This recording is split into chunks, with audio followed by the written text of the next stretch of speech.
हो? तुम्हारा बाबू व्यस्त है, महादेव की भक्ति में मस्त है। अच्छा।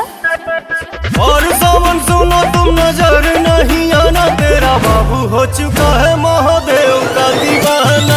और सावन सुनो तुम नजर नहीं आना, तेरा बाबू हो चुका है महादेव का दीवाना। जब जमाना मुश्किल में डाल देता है, तब मेरे भोले हजारों रास्ते निकाल देता है। क्या बात कर रही है?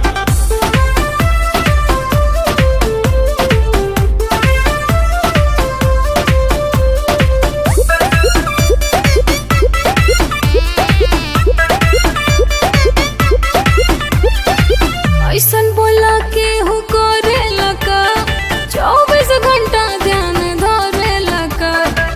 हम हूँ तो पूजी महादेव के बाबू, इतना भक्ति में के हो रोवे लका। सावनवा में मनवा हमार उनके भिरिया रहे, भंगिया के गोला खा के दिलवा बम बम भोला कहे।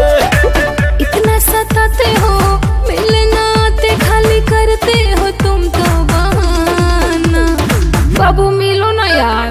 भर सावन सुनो तुम नजर नहीं आना, तेरा बाबू हो चुका है महादेव का दीवाना। भर सावन सुनो तुम नजर नहीं आना, तेरा बाबू हो चुका है महादेव का दीवाना।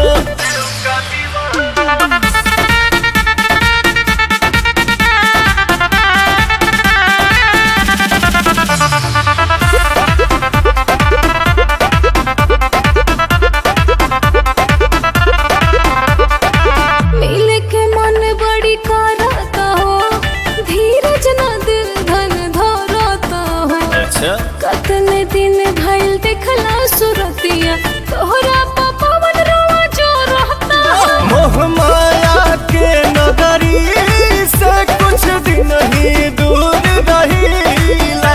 पुछला बतिया अखिलेश से हम कुछ ना झूठ कहीला। मर्जी चलाते हो, क्यों पगलाते हो, क्या अच्छा लगता है तड़पाना। बाबू रांची भेजोगे क्या? और सावन सुनो तुम नजर नहीं आना, तेरा बाबू हो चुका है महादेव का दीवाना। अच्छा? और सावन सुनो